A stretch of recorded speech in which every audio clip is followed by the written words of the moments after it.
it is actually so cold in here, but when I turn the heat on, it gets so hot. Burp.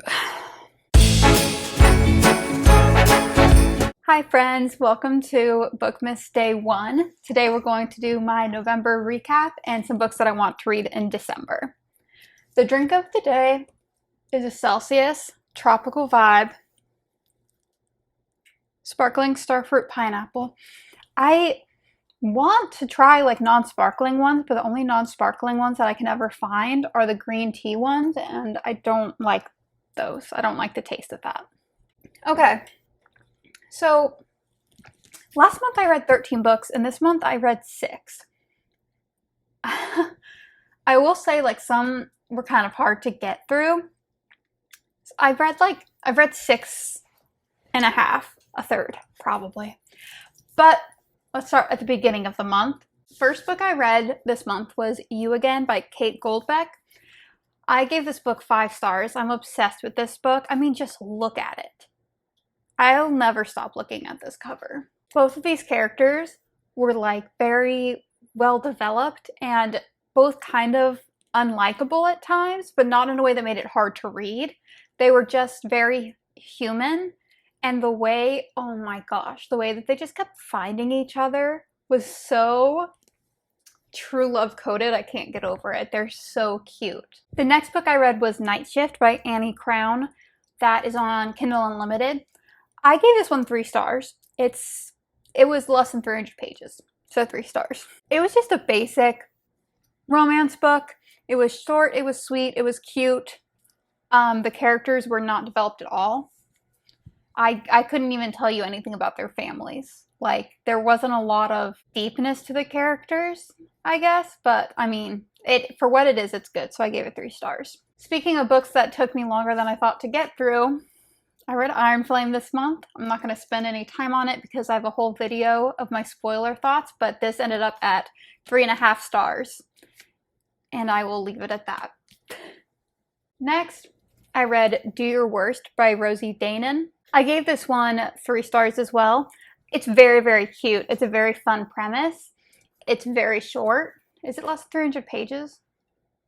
It is 308 pages. So, yeah. I just, if it's less than 300 pages, I feel like it can't be more than 3 stars because you don't know anything. It's like a enemies, rivals to lovers, and like some of the stuff that he said like near the beginning was so mean. I was like, guys, it's been a week and a half. Like, it's giving Romeo and Juliet. Like, slow your roll, my friends. But it was good for what it was, again. And it's really cute. It's got a cute cover. The premise is like, she's a curse breaker and he's an archaeologist, and he thinks she's scamming everybody. Then I read Magnolia Parks on my Kindle, and I gave it 3.5 stars. My notes are literally, what the fuck? And then, like, actually, what the fuck? Who am I supposed to root for here? I want to know what happens, but I'm so mad. And then, after further contemplation, I'm over it. They are not each other's love. They need therapy. This book made me rageful. He will make sure the world knows. And I don't think I'm going to continue the series. Okay, spoilers for the next, like, minute. He cheated on her.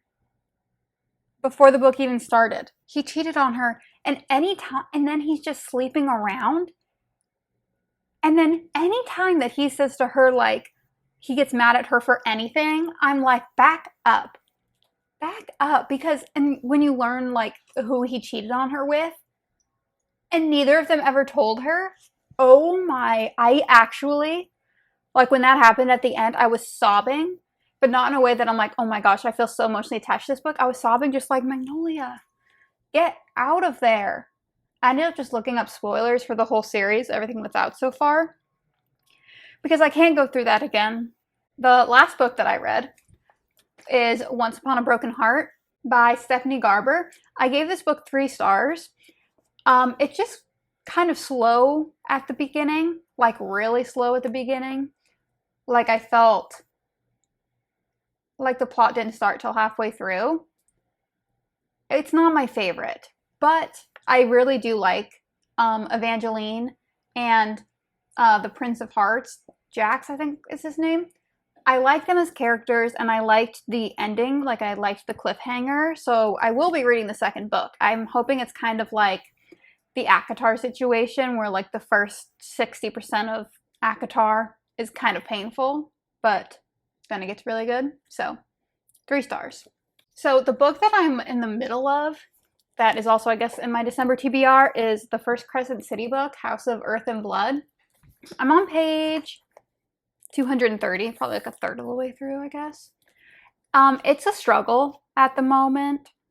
I've been very busy, so that's part of the reason I haven't been reading as much, but also it's just kind of slow right now. I kind of judge a book's pacing by how quickly we get through the opening blurb, and this took too long to get to where it needed to go. I'm feeling that I'm building up to really loving this. So this is also on my December TBR because I'm assuming I'm gonna love this one once I get to where it's going, and then I'll read this one. Look how cute. Look how beautiful these books are. Can we have some commotion for the dress? Oh, in terms of new releases, this month I want to read Never by Jessa Hastings. It comes out the 8th. And then I also want to read the Divine Rivals sequel at the very end of the month. So I guess that'll be a January TBR probably, but those are the releases I'm looking forward to. This month I also want to read Cold World, or With Love from Cold World, by Alicia Thompson. Her covers are so good. I read Love in the Time of Serial Killers by her, which I also bought for the cover and the title. But this one looks so cute. They basically work at like a theme park in Orlando where it's always winter and Christmas. And they're kind of like, they're coworkers and they're like kind of rivals, or like they have different attitudes about work, and they get paired together to like figure out how to promote the park more. And it's just very cute. Oh, I hope so. It looks very cute. Again, look at this cover. She has a to-do list a mile long, and falling for her coworker isn't on it, yet somehow he's become her top priority. Something about like top priority in romance, just... This was on my TBR last month and I haven't gotten around to it, but Love Redesigned by Lauren Asher with the fake sticker. I need to stop talking about that. But it's these childhood like frenemies. Like I think they were childhood friends. Yeah, childhood rival and family frenemy. And she goes back to her hometown and he ends up hiring her on a house redesign thing, like a flipping house thing, because his mom's like, Olive Branch, this was beneficial for both of you, so he does it, and I assume that they fall in love. Great cover as well.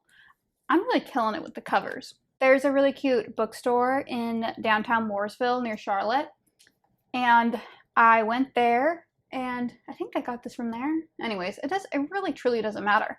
But I want to read The 7.5 Deaths of Evelyn Hardcastle by Stuart Turton. This is a bit of a risky pick for me because I don't do well with the Groundhog Day trope, like the same day repeating over and over, unless it is the movie Groundhog Day. But this says, Evelyn Hardcastle will be murdered at 11 p.m. There are 8 days and 8 witnesses for you to inhabit. We will only let you escape once you tell us the name of the killer. Understood? Then let's begin. So Aidan Bishop wakes up in a different body every day, like a different person who was at the party where she was killed, and like witnesses it all from that person's point of view. So I'm hoping that it's more of like the Glass Onion kind of trope, where it's like we're getting everyone's POV to make everything culminate, rather than it feeling like waking up in the same day, because it's somebody else's day. That is a pretty short TBR for me, but I'm telling you, Crescent City, you saw those books. Those are massive, and there's a lot of information to take in. So honestly, if I get through both of those this month, I will be very proud of myself if I do that and BOOKMAS. So those are the books that I read in November and the ones that are on my TBR for December. I hope that you like this video, and I'll see you tomorrow.